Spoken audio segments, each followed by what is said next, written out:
మహాపుణ్యక్షేత్రం తిరుమల. 7 కొండల వాడంటే ఒక్కొక్కరు ఒక్కొక్క పేరుతో పిలుచుకుంటున్నారు.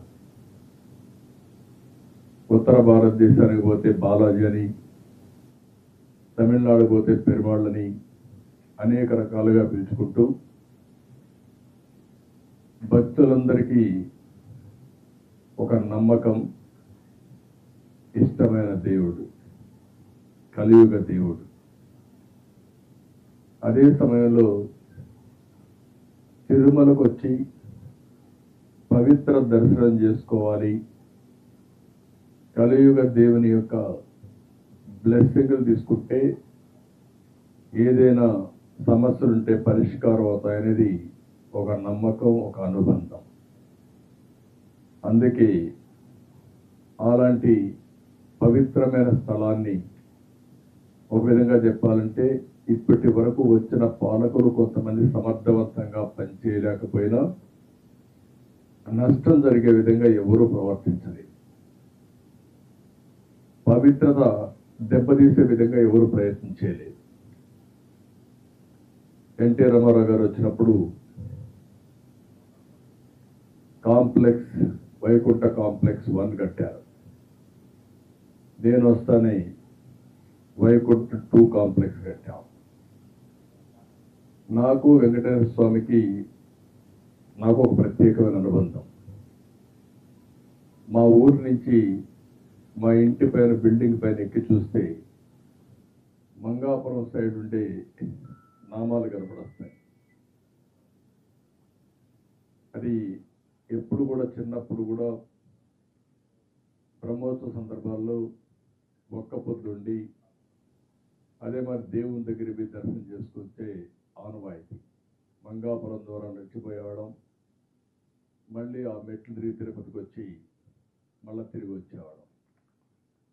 అలాంటి ఒక అనుబంధం. అందుకే నేను వస్తానే టెంపుల్ మాస్టర్ ప్లాన్లో భాగంగా అనేక అభివృద్ధి కార్యక్రమాలు చేపట్టాను.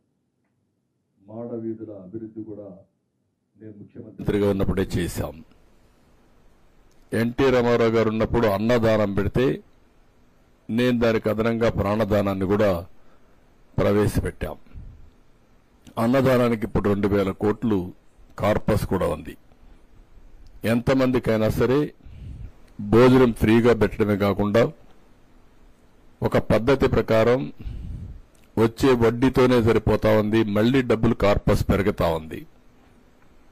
అన్నదానంలో కూడా మీరు చూస్తే ప్రాణదానం కూడా కార్పస్ పెరుగుతా ఉంది, రోజు రోజుకు పెరుగుతా ఉంది.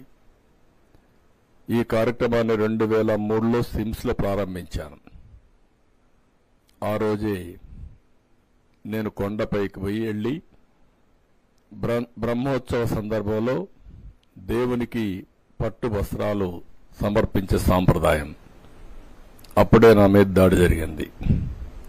అది ఒక మిరాకల్. 24 claymore mines. సాక్షాత్తు భగవంతుడే నన్ను కాపాడాడు తప్ప లేకపోతే ఆ యాక్సిడెంట్లో బ్రతికే సమస్య లేదు. అది ఎప్పుడు కూడా నాకు గుర్తుంటుంది. అదే మరిగా అది ఒక పునర్జన్మగా నేను భావిస్తాను. అందుకే నేను ఏ పని చేసినా ఒక పవిత్రంగా 2 నిమిషాలు వెంకటేశ్వర స్వామిని తలుచుకొని చేస్తాను. అదొక నమ్మకం, నాకు ఒక బిలీఫ్ కూడా. ఇలాంటివి చేసుకుంటూ మనం ముందుకు పోయే సమయంలో మనం చూస్తే నాకొక్కడికే కాదు, ఇలాంటి అనుబంధం, అనుభూతి కొన్ని కోట్ల మందికి ఉంది. అది వెంకటేశ్వర స్వామి మహత్యం. ఆ మహత్యం లేకపోతే ఇంతమందిని అట్రాక్ట్ చేసే పరిస్థితి కూడా రాదు. నేను ఎప్పుడూ చెప్పేవాడిని, ఎవరైనా పర్వాలే కానీ వెంకటేశ్వర స్వామి ఎప్పుడు కూడా అకౌంట్స్ ఎప్పటికప్పుడే సెటిల్ చేస్తాడని. ఇదే సమయంలో మీరు ఒకసారి చూస్తే రాజశేఖర రెడ్డి గారు ఉన్నప్పుడు 7 కొండల్ని 5 కొండలను అంటేనే, ఒక మాట అంటేనే నేను చాలా ఫైట్ చేశాను.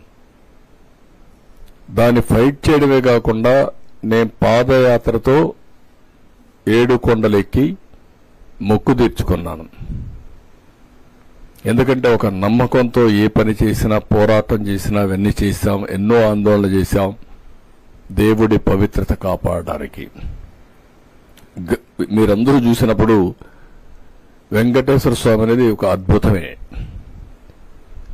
అక్కడికి పోయినప్పుడు కొండెక్కగానే ఒక గమ్మత్తు, మైమరిచిపోతాం. రెండో తెల్లవారుజామున 3 గంటలకు గాని సుప్రభాత దర్శనానికి పోతే వైకుంఠం అనేది ఎవరికి తెలియదు, గాని వైకుంఠం ఈ విధంగా ఉంటుంది, ఇంత ప్రశాంతంగా ఉంటుందని ఆ టైంలో మనకు ఆ స్ఫూర్తినిస్తుంది. అలాంటి ఒక స్ఫూర్తిదాయకమైనటువంటి పవిత్ర క్షేత్రం తిరుమల.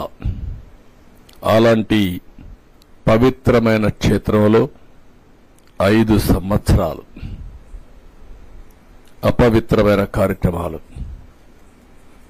రాజకీయాలకు ఒక పునరావాసం,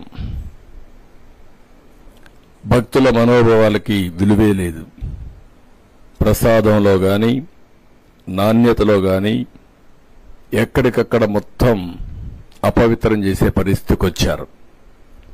ఎన్నోసార్లు భక్తులు ఆందోళన చేశారు. ఎప్పుడు కూడా మీరు గుర్తుపెట్టుకోవాల్సింది, భక్తులందరం కూడా, నేను ఒక భక్తుడిగా చెప్తున్నా, ఒక ముఖ్యమంత్రిగానే కాదు, వెంకటేశ్వర స్వామి ప్రసాదానికి ఒక ప్రత్యేకత ఉంది. ఆ ప్రత్యేకతకు కూడా కారణం 300 సంవత్సరాల నుంచి ఈ వెంకటేశ్వర స్వామి లడ్డు ఒక రెసిపీ, అది తయారు చేసిన విధానం, అందులో వాడే పోషక పదార్థాలు ఏది కూడా ప్యూర్గా ఉంటాయి. ఎక్కడ కూడా నాణ్యత లేని సరుకులు ఎప్పుడూ వాడరు. ఇచ్చేవాళ్లు కూడా ఒక పవిత్రమైన భావంతో సప్లై చేస్తారు. దేవునికి ఇస్తున్నాం కాబట్టి